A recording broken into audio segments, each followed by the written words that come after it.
Divine Feminines, as we can see, there is a lot playing out right now on the world stage. A lot of infrastructures are being torn down, falling down.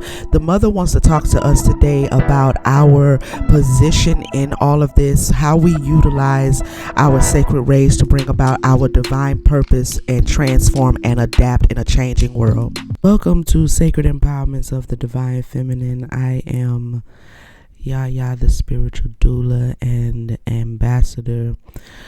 And I want to welcome everyone who are first-time visitors of the Mother's Daughters ITV. If this is your first time listening to me, hearing me, welcome to the channel. Please, at any moment during this message, hit the subscribe button. You know what I mean? Come on over here and join us as we build our family here at Mother's Daughters ITV. This is not your first time listening to me and you are a subscriber. Greetings, family, soul tribe, day ones.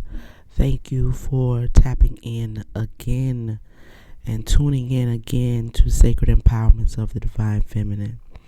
It is my hope, it is my goal, it is my pleasure to speak with you, and I hope that you hear something today that continues to encourage and enlighten and uplift you and empower you as divine feminines. And we're going to have a good conversation.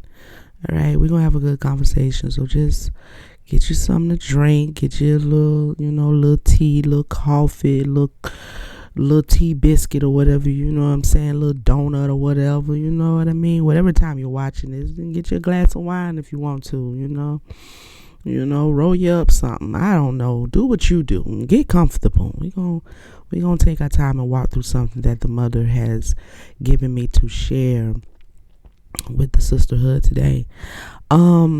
We're going to have a conversation about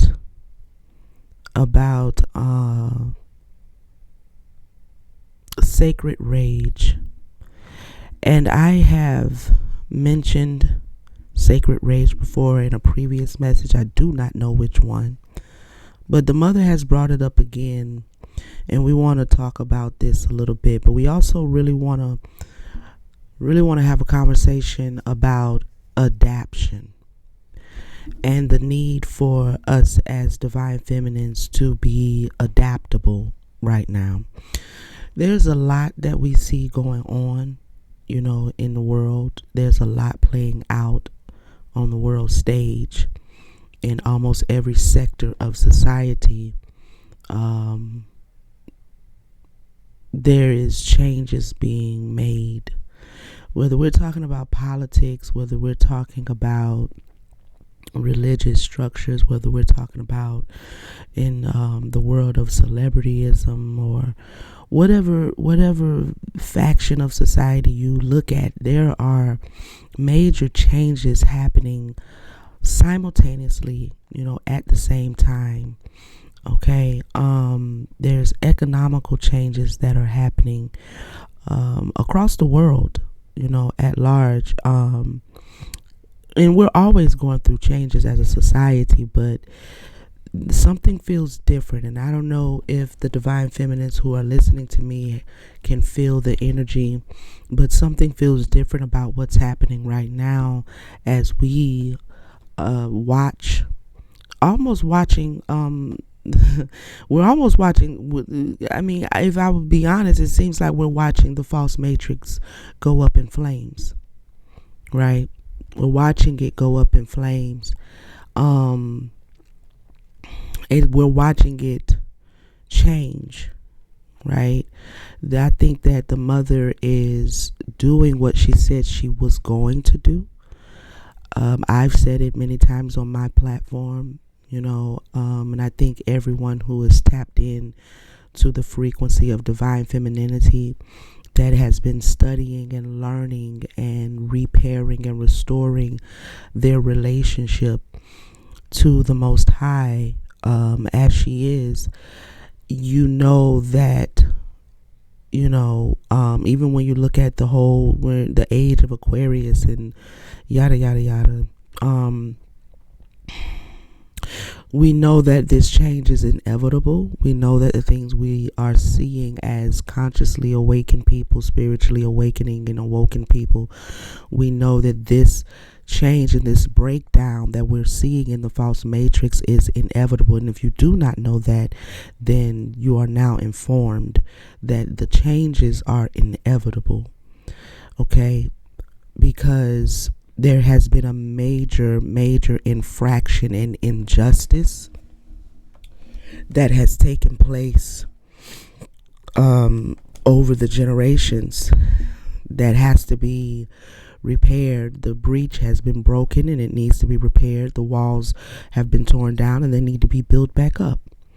And so that rebuilding of what has been torn down is specifically in the area of the relationship that the planet has and the inhabitants of this planet has with the mother who created, rule, reigns, and abides on this planet and in every area of the created universe.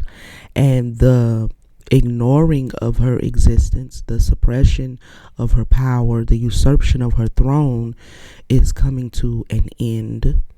And so what we're seeing is changes take place at the higher levels of society where decisions are being made for humanity that are not in their best interest. Things are being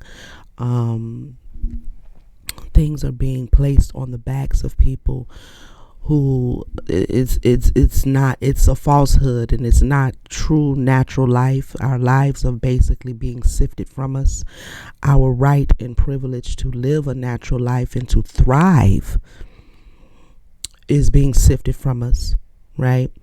And so all of those infrastructures that have stood in place for generations now, it's their time to come down. And the people who run those infrastructures and participate in those falsehoods, they'll come down with it.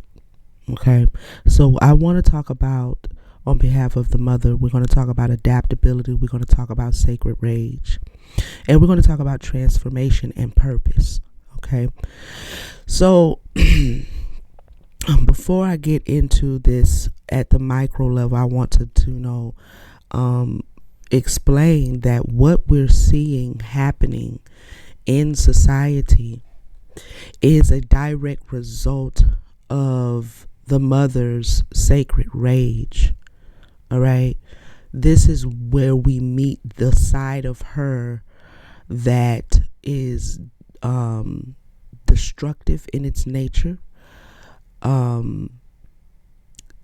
It is evolutionary in its nature. It is the warrior principle of the Great Mother, where she has to come in and remove things in order for truth and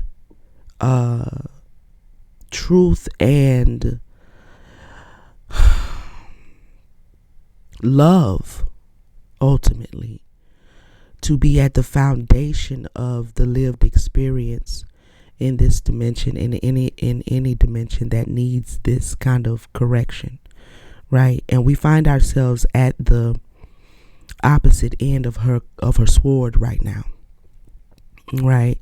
We find ourselves at the opposite end of her correction. She's giving the planet a good ass whooping, like mothers can sometimes do. And so her sacred rage is fulfilling its purpose to bring about a transformation. And we are all, whether we know it, whether we want to admit it, whether we want to go with the flow of it, we're all going to be at the receiving end of that correction, because she is mother and there is none besides her nor above her. And so when she makes a decision that the children need to be reeled in, The children need to be given discipline. The children need to be, reminded that I brought you in this world and I'll take you out. When the children need to be reminded that is what she is very capable and very skilled at doing. The beautiful thing about the mother's sacred rage, and this is what we as her emanation, as divine feminine women, this is what we can learn among other things. But one of the things we learn is that this is not about inducing fear, right? This is not about, when you discipline your children, I don't whoop mine. I used to, but I stopped because it didn't align with my heart. It didn't align with what I believed my children needed, you know what I'm saying? And so, nevertheless, I don't whoop them, but I do discipline them. So any form of discipline is not about instilling fear as much as it is about instilling respect, as much as it is about instilling discipline, as much as it is about forging a certain integrity in the mind of the child that they can go on in their life with and honor their life with, right?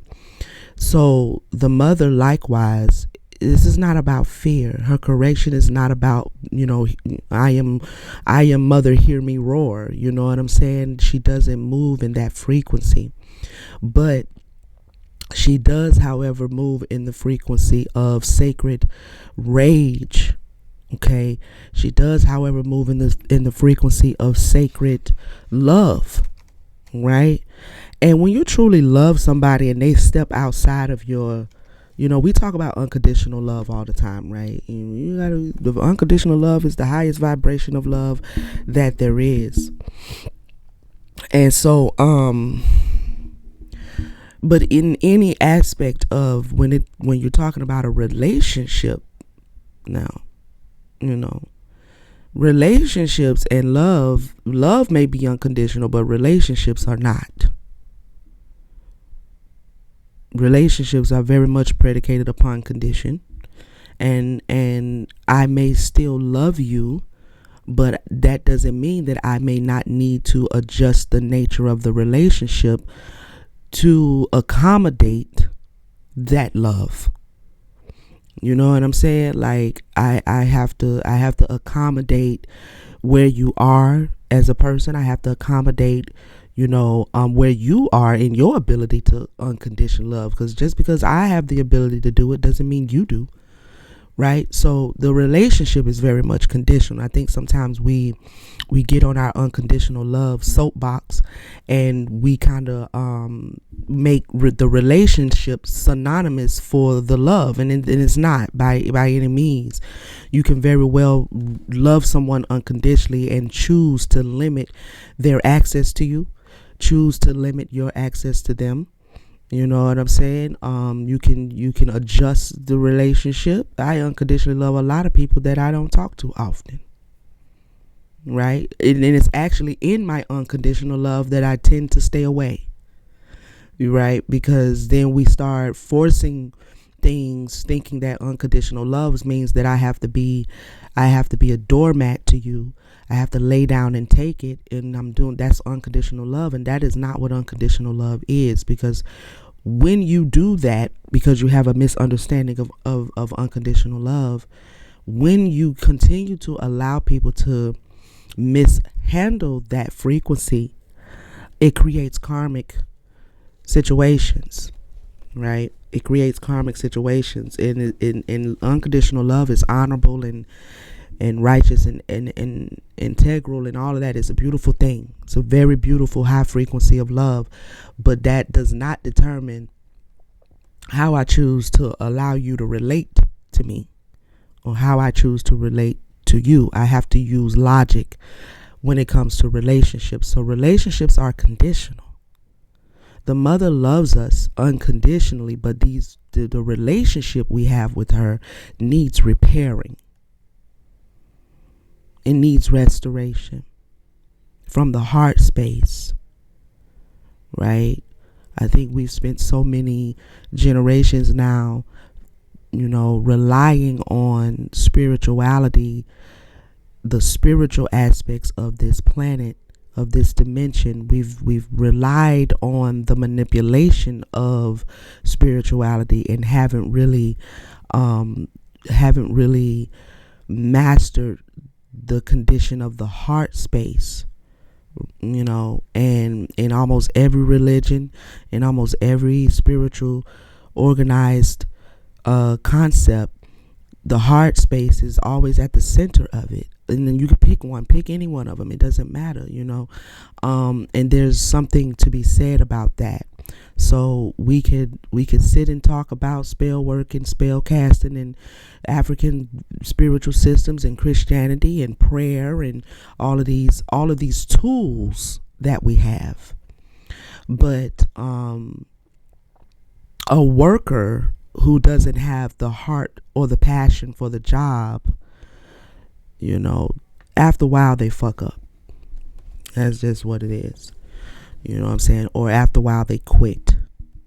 Or after a while they step out of certain boundaries. After a while they don't respect the position. After a while they abuse their authority. After a while, you know what I'm saying? You have to have a passion for you yourself as a spirit being and the spiritual nature of things. You have to have a heart for that. You know what I'm saying? And not just a curiosity, not just a, investigative nature of it, but you have to love the mother with your heart.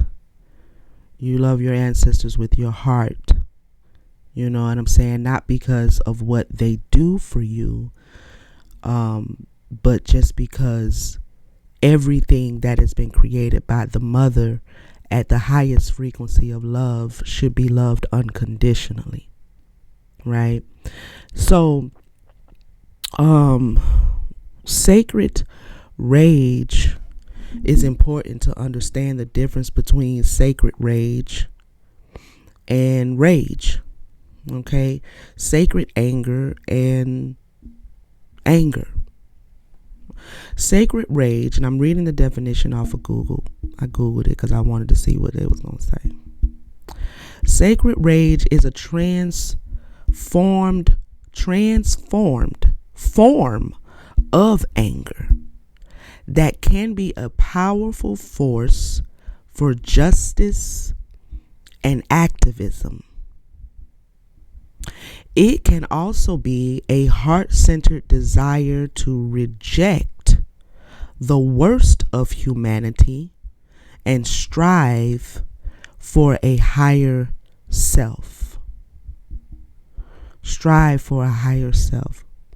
The second part of this definition kind of really jumped out at me. I think it really applies.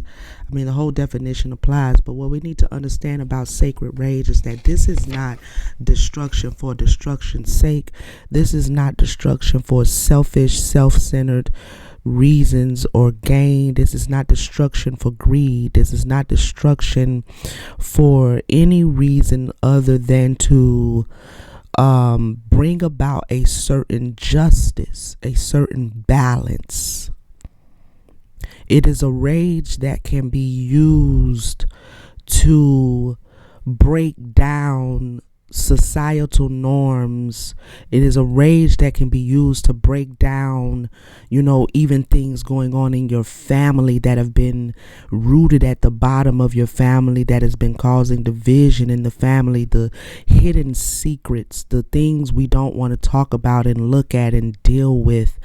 We don't want to spotlight because we don't want to offend or harm or hurt anyone's feelings by bringing up offenses and things like that. You know what I'm saying? Like, sacred rage can be used individually and collectively to break down calcification, things that have been standing in place that no longer serve, aid, nor benefit the individual or the collective. Okay, this is not anger and just being pissed off and then just hauling off and knocking somebody in their junk. You know what I'm saying? This is sacred rage for the purpose of transformation. Okay, for the purpose of transformation, and the mother right now is busy in the world, in this reality, in this dimension. She is busy utilizing her sacred rage on the world stage, okay, to break down things that are no longer needed and probably shouldn't been there to begin with, but I mean, it's there, so let's not even like split hairs here. It's there, so it's there, but it no longer benefits. It cannot go into the higher frequencies that the mother is trying to move us as a people and the planet into. It cannot go there. So from the top to the bottom of the pyramid of what we call society and what we call spiritual reality and what we call, spiritual structuring, from the top of that pyramid to the bottom, changes are happening, and it's happening first at the top. Okay, and this is why people who sit in positions of authority and sit in positions of leadership and rulership, this is why it is imperative that you maintain a certain integrity, because as above, so below, but you are at the top of the below. You know what I mean? Like the above is above, and when the above starts to come down, it hits the top of the down first. So if you think about society as a pyramid, and then you think about the space above the pinnacle of the pyramid, let's just say that's the spiritual realms, that's heaven, that's where the spirits reside, that's where the mother is. Then when she starts coming down, who does she reach first? Okay, who does she reach first? She reaches the pinnacle of the pyramid first. And so when you are, when people who we know sit at the top of that pyramid, the top of society, and they have been ruling with an iron fist, they have been creating oppression and costing people their lives and their spiritual lives. With the lies and the falsehood and the deception and the trickery and the smoke and mirrors and the slavery. So what we are witnessing at the bottom of the pyramid, right? Because the bottom holds the masses of society. And so what we're watching happening at the pinnacle of society right now is that the rage of the mother, the sacred rage of the mother, is doing what it is designed to do, which is to break down, strip away, and move away anything that no longer aids, benefits, or serves the collective and the planet. And I can imagine that, when you've been a part of that hierarchy, you probably do walk around with a little air of like, I'm untouchable.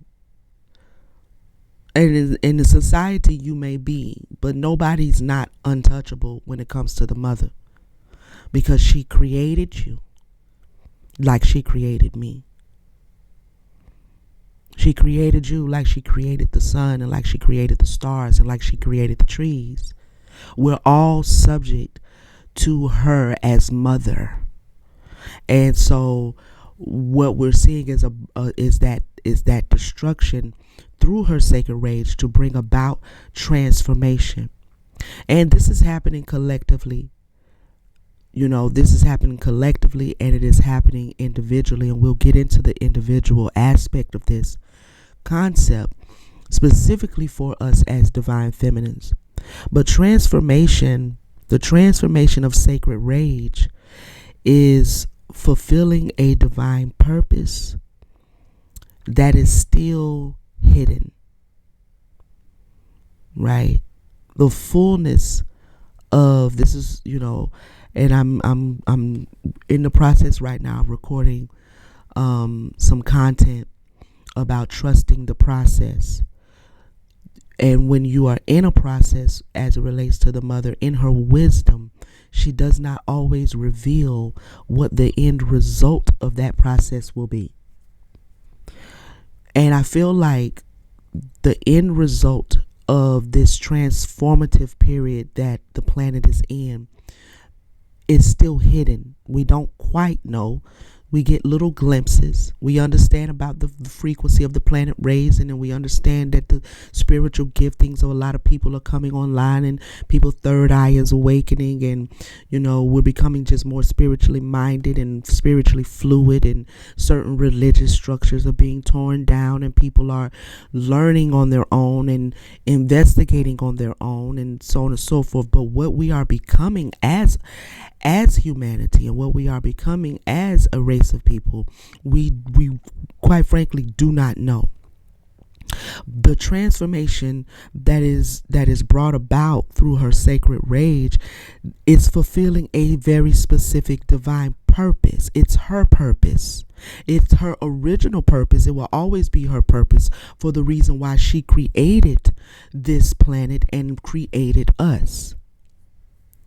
It is always her purpose at the helm of everything. And I know, we look back over the history of humanity, and we can see where things changed, and you know what I'm saying? And we can see where patriarchy came in. We can see where people's lives and the destruction that certain ones have, the extent to which they have gone to erect falsehood, right? To build a life for people that is predicated upon smoke and mirrors and illusion. They've gone through great lengths over many years to create the false matrix. Okay? And so, with that being said, the spiritually mature divine feminine understands that the purpose of the mother, even after, the tearing down of her temples and her thrones and the suppression of her oracles and her goddesses, is still at play. You understand? It's still at play. And I could even go deeper into helping us to understand why this falsehood was or not even why it was needed, but how it is being used despite the experience of it, right? Because she is ultimate wisdom. Okay? She is ultimate wisdom, and she knows how to work her way around the foolish things that the children do. So there is a fulfillment that is taking place. Okay? This divine purpose that the mother has is beginning to spill over. Right? And when you think about the word fulfill, I wrote it down two ways. I wrote it down the correct way, and then in parentheses I wrote FULL hyphen filled, FILLED. Something has come to its fullness, and it's spilling over. Okay? It's coming to its fullness, and it's I'm seeing in my mind right now. I don't have it out here, but I'm seeing the Ace of Cups in the tarot deck. And if you've ever looked at the Ace of Cups or watched tarot, you know what I'm talking about, how the water runs over the cup, right? And so her divine purpose is spilling over. And as her divine purpose spills over, it's almost like the concept, the metaphorical or esoterical concept of the flood. When you read about Noah and the ark and how they had to get in the ark and take 2 by 2 of the animals and yada yada yada yada. The esoteric understanding of that is that when the mother begins to move, water symbolizing her frequency and her energy, then there's a type of flooding that happens spiritually. And so right now, though we are not, we having our little storms here and there, and people are, we dealing with, the weather as far as floods, but it's still esoterical, it's still metaphorical, right? Spiritually, there is a flooding happening. And when you're dealing with that level or that frequency of her water aspect, yes, things get destroyed. And the planet has to change then. You understand? So this is what we're dealing with energetically right now as it relates to what we are seeing playing out on the world stage. Okay? Because water in its destructive nature ain't nothing to play with. Right? And humans have been so long out of water that you wouldn't even know how to deal with that amount of water. It ain't no swimming through it. It ain't. You know what I'm saying? And so spiritually speaking, that's good. Like spiritually speaking, we've been so long out of the element of the waters of the mother. And if you are not learning how to wade in her waters, if you're not learning how to swim with her tide, if you are not learning how to experience the ebb and flow of her watery frequency, then when the flood is happening right now, it's happening. And so you see a lot of people either being physically destroyed. You see a lot of societal structures and organizations and institutions who've been abusing power being destroyed. You're seeing a lot of people who are not where they need to be as far as it's related to spiritual ethics and spiritual integrity being destroyed because you have not learned how to honor the tide of the watery aspect of the mother, and she's flooding. She's fulfilling. She's becoming full. Right? And so there's a spillage. There's a spilling over that is naturally taking place. Okay, and so there's a washing that's happening, and what we can say and what we do know is that at the end of the washing, her purpose will be revealed. Her divine purpose will be revealed. So how do we as divine feminines, where do we come in this process of transformation? Well, first we come in individually, because as above, so below. We are the reflection, the direct emanation, I say this all the time, of the mother in the earth. And so we have to know what mama is doing, and we have to move likewise. So we have to look at the things that enrage us from a sacred standpoint. And if we're angry in a not so sacred standpoint, then we have to alchemize that energy so that anger and that frustration and that rage becomes useful in a beneficial way, right? Because many of us as women, we've gone through a lot of things in this particular lifetime. We've gone through a lot of things in our past lives that we are carrying into this life cycle. And so there's a lot to be healed, right? And so we are frustrated. We do get angry with not just a particular specific event of circumstances, but with just the way things are as it relates to the existence of womanhood and women on this planet.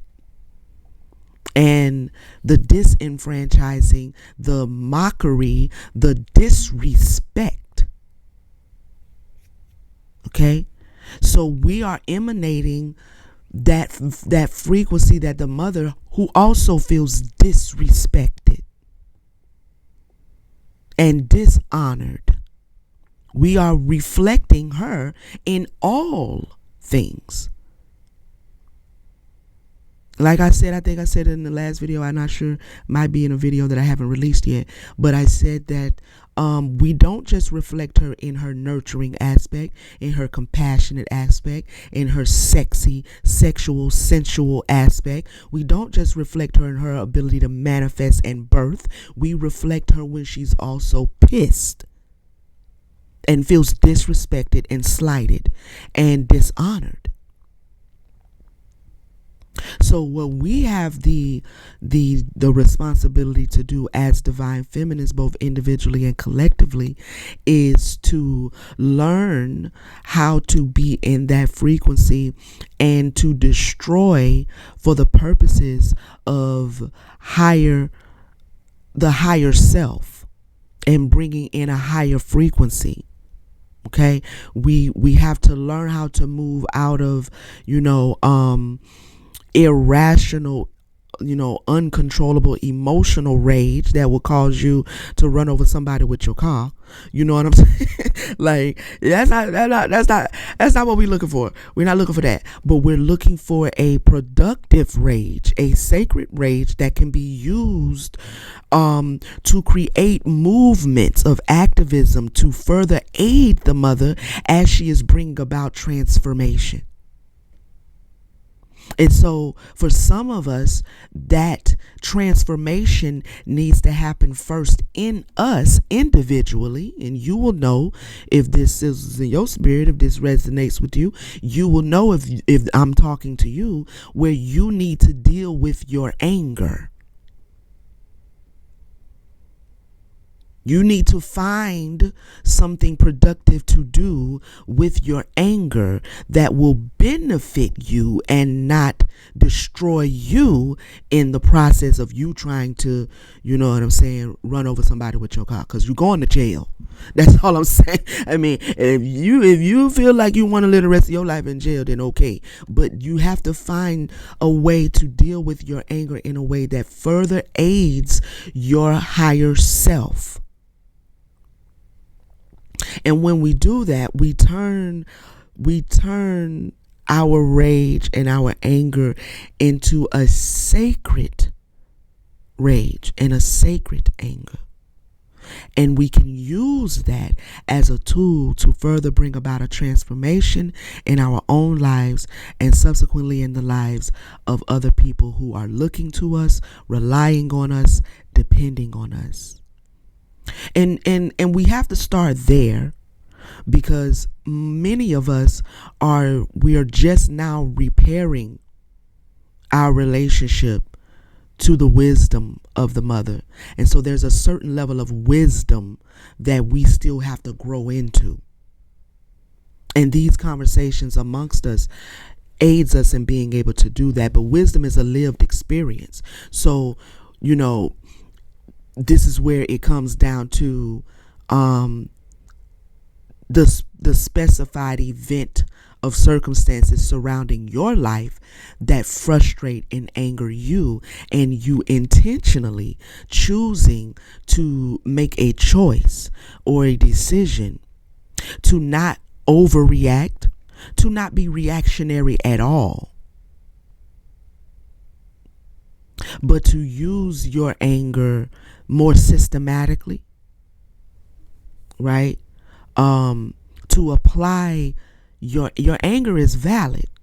Nobody's taking away from the fact that you don't have a right to, be upset about things, upset about the way you've been treated, upset about the disloyalty of people you trusted, upset about, going through seasons of lack or having this taken or that, whatever it is.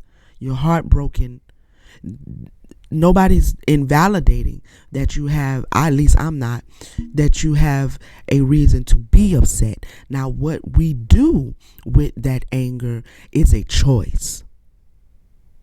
And this is where wisdom is gained and learned when you take full control of choice.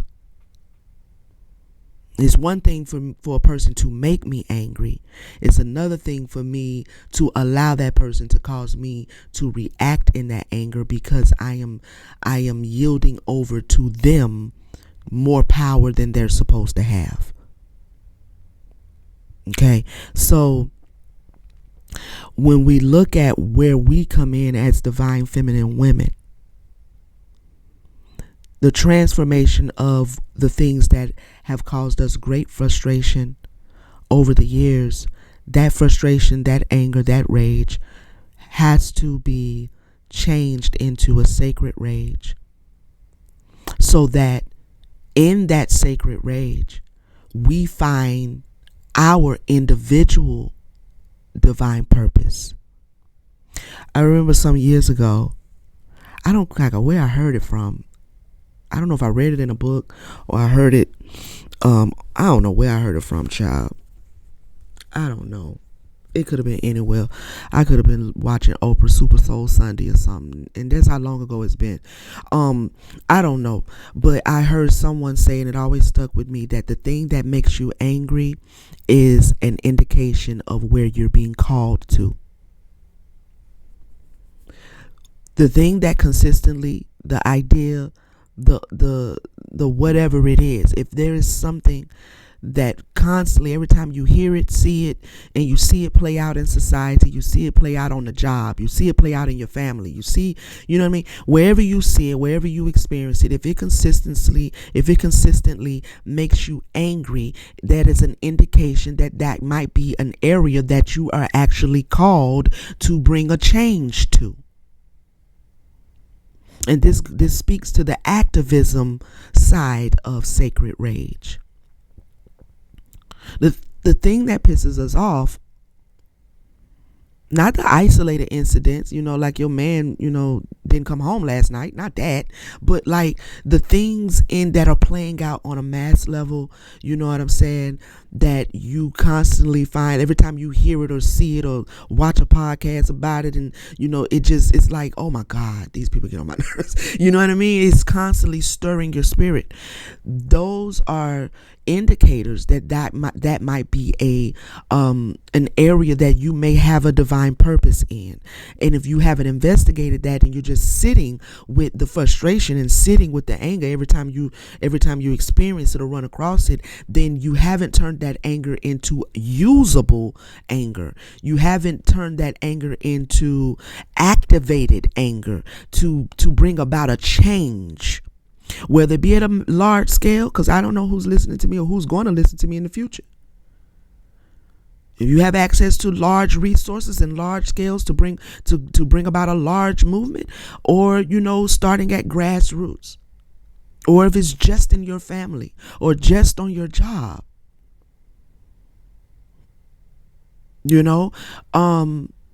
this is the benefits of using our anger in a way that brings us to a divine purpose that likewise may be hidden to us both individually and collectively.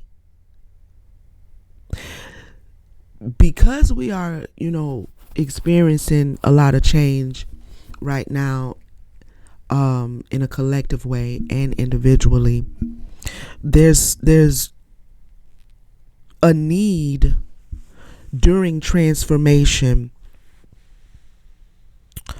to learn how to adapt. And this is where I want to talk about adaptability. And the mother wants to speak to us as divine feminines about adaptability. Right? I looked up the definition of adaptation. And it says, and I looked up the definition, but I'm not reading the definition verbatim. I wrote my own, you know what I'm saying. I wrote it out myself in my own words. But it says, The essence of divine femininity is the ability she possesses to adapt. Adaptation is the process of changing something or your behavior to make it suitable for a new situation. Evolution requires adaptation or the ability to adapt. Those that adapt survive and thrive in the changing environment. Those that don't are naturally, through natural selection, uprooted and weeded out. And so, just before I turned the camera on and everything and started recording, I was thinking about like the dinosaurs, right? I was thinking about evolution and adaptation go hand in hand. They're like brother and sister. They're like twins.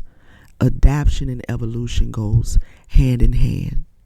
Adaptation and evolution might actually be fundamentally the same thing. I think evolution is a result of something, whether it be an animal, whether it be a person, whether it be the human race, whether it be a tree, whether it be insects, whatever it is. But their evolution is predicated upon their ability to adapt to the changing environment. So the animals that we consider to be extinct, like the dinosaurs and things like that, they are extinct because they failed to be able to adapt to the changes that the planet went through when whatever meteorite or whatever volcano or whatever ice age they say happened. Okay. They were not able to adapt to the change of the climate, the change of the inhabitation, the change. So those dinosaurs, those animals that could not adapt by natural selection were unalived off. Okay? They were killed off. They die off. They fall off. They're uprooted. They no longer exist. They are extinct. And we still have animals here who did very well at adaptation, like your crocodiles and your alligators. All of the animals that are here are actually, like a product of adaptation of another animal being able to adapt and make a change with the changing planet. And so we still have, your birds and your bees and your roaches and your rats and your snakes. And we still have these animals because when the planet changed, they were able to adapt with the new environment. Okay. As a human race, with what the mother is doing spiritually, that is manifesting now in the physical reality in which we are in, as a human race, we're going to need to be able to adapt to these changes, and many people don't want to, and it plays out and it shows out in the world stage who it is that does not want to adapt to this change. The rigid and logical aspect of masculinity, whether it be male or female, but the rigidity, if that's even a word, I don't know, the rigidness, you understand what I'm saying? The solidity of masculinity is being called to have to change. And if it doesn't change, it will be uprooted.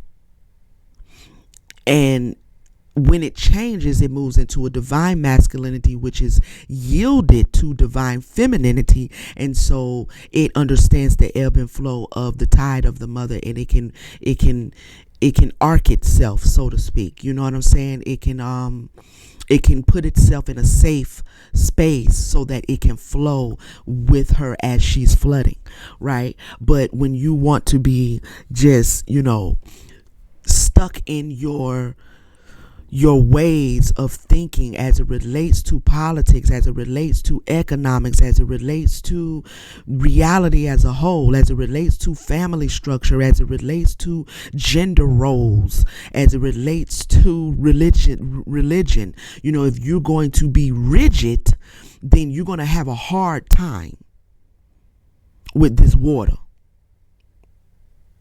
that's going on. Okay? You're going to have a hard time because you're not able to flow with her. You're not able to swim in that ocean. All right? And so we have to, as divine feminines, draw even closer to the mother so that we are strengthening our ability to first reflect her, and in that reflection of her, we will naturally possess her ability to adapt and to change and to transform and to create a new frequency with the changing environment.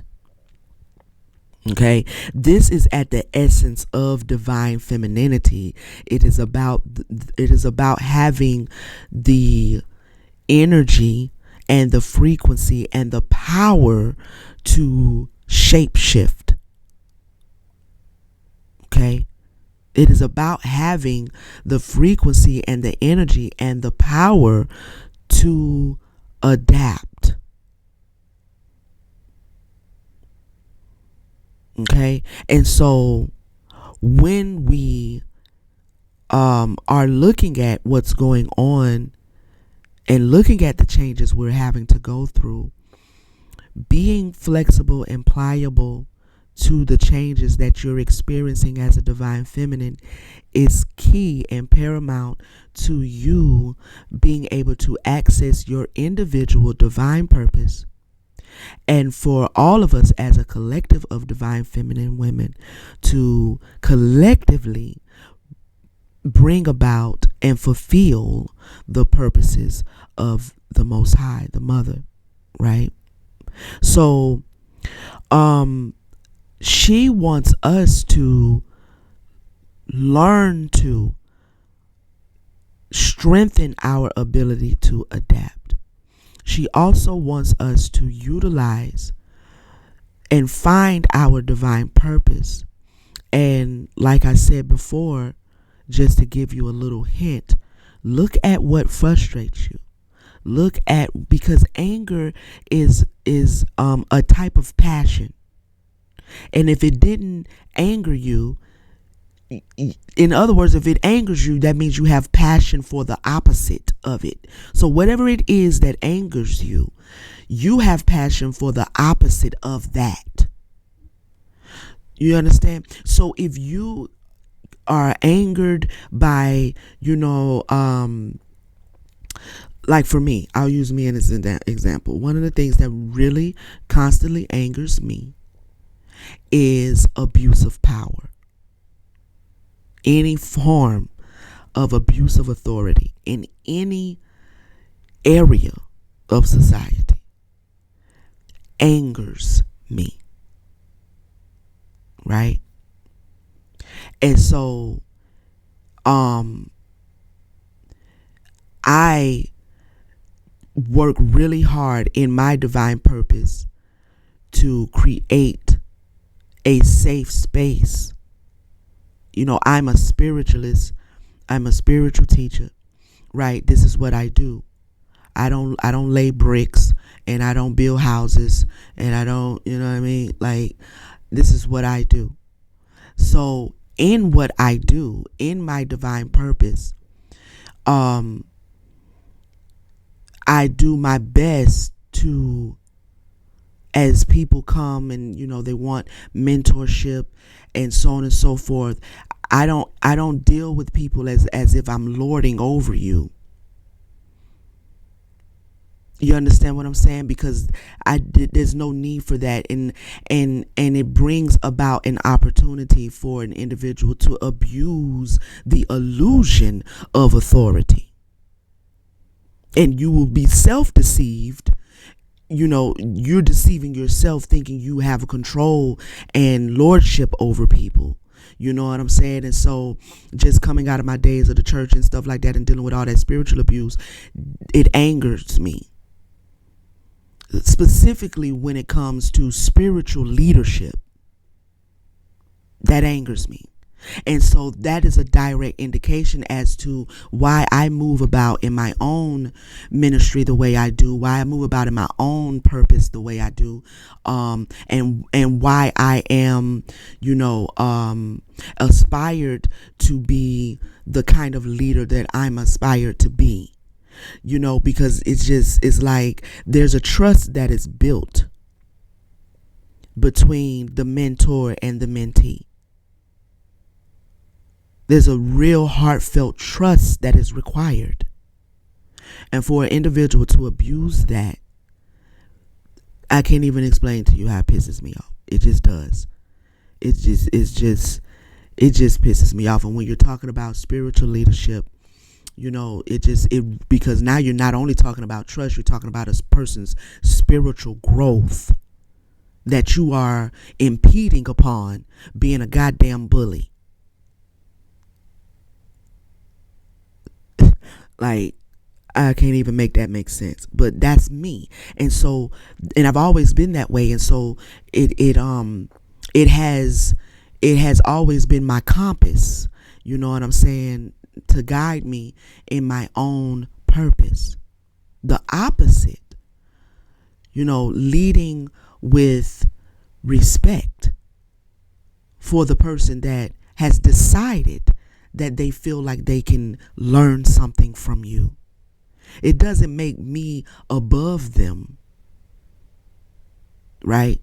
Because learning is a two-way street. Because I'm pretty sure if mentors and leaders would be honest, they would admit how much they learn from the people that are actually following them. So that's always been a guide for me as I build my own and bring forth my own vision, right? Your sacred rage is pointing you towards your purpose. Because that is a passion. Anger is a passion. Anger is not something we have to, allow ourselves to feel like we don't have the right to be angry, that it's an emotion that we need to avoid. No, ma'am. No, it's not an emotion you need to avoid. It's an emotion like all the other emotions that you need to be in control of. You need to take your passions and reel them in, whether it is anger, whether it is lust, whether it is greed, whether it is whatever. These are all pointing you towards something that could be beneficial, and unbalanced, it brings about a negative effect. And when you balance it, it'll bring about a positive effect. So when we balance our anger, we move that anger into positivity, and something positive can come from what has pissed you off, especially if it continues to be something that keeps popping up and it's like, that just upsets me. And I'm not talking about being triggered, so to speak, but in essence I am. It's just, these are more foundational principles. These are things that are sitting at the principle of your heart space. This is, like I said, not, your woman didn't come home last night, or your man didn't come home last night, or, this is not, what I'm saying, your child skipped school and so you angry. Not that. These are things that are sitting at the principle of who you are. And when you see an imbalanced version of that play out in society on a regular basis, it triggers, because you get you get inspired, in all honesty. Now you just have to use it and do something with it. And when we do that, when we use our sacred rage to bring about transformation in accordance to our divine purpose, we become a better we become a better divine feminine and a better reflection of the mother. Because trust, she does get angry. She does get angry. Right? But in her infinite wisdom, though, it doesn't necessarily play out for the same reasons. It's not destruction for just destruction's sake. It's not destruction to bring about mass fear.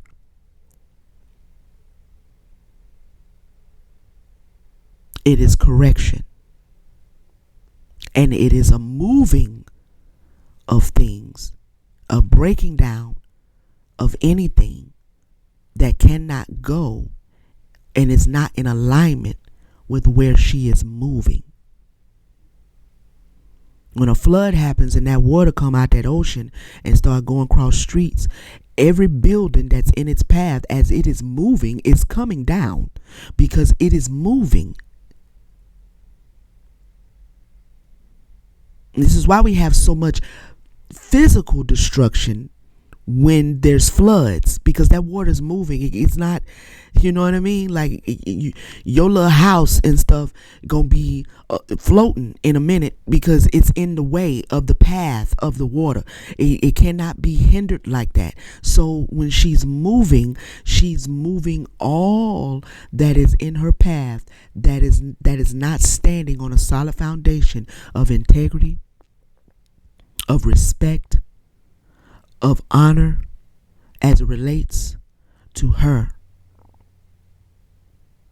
and all of her other created beings, including humanity, the animals, the trees, the plant. Like, see, the destruction that the destructive path that we have been placed on and put on and have chosen, that has to be corrected.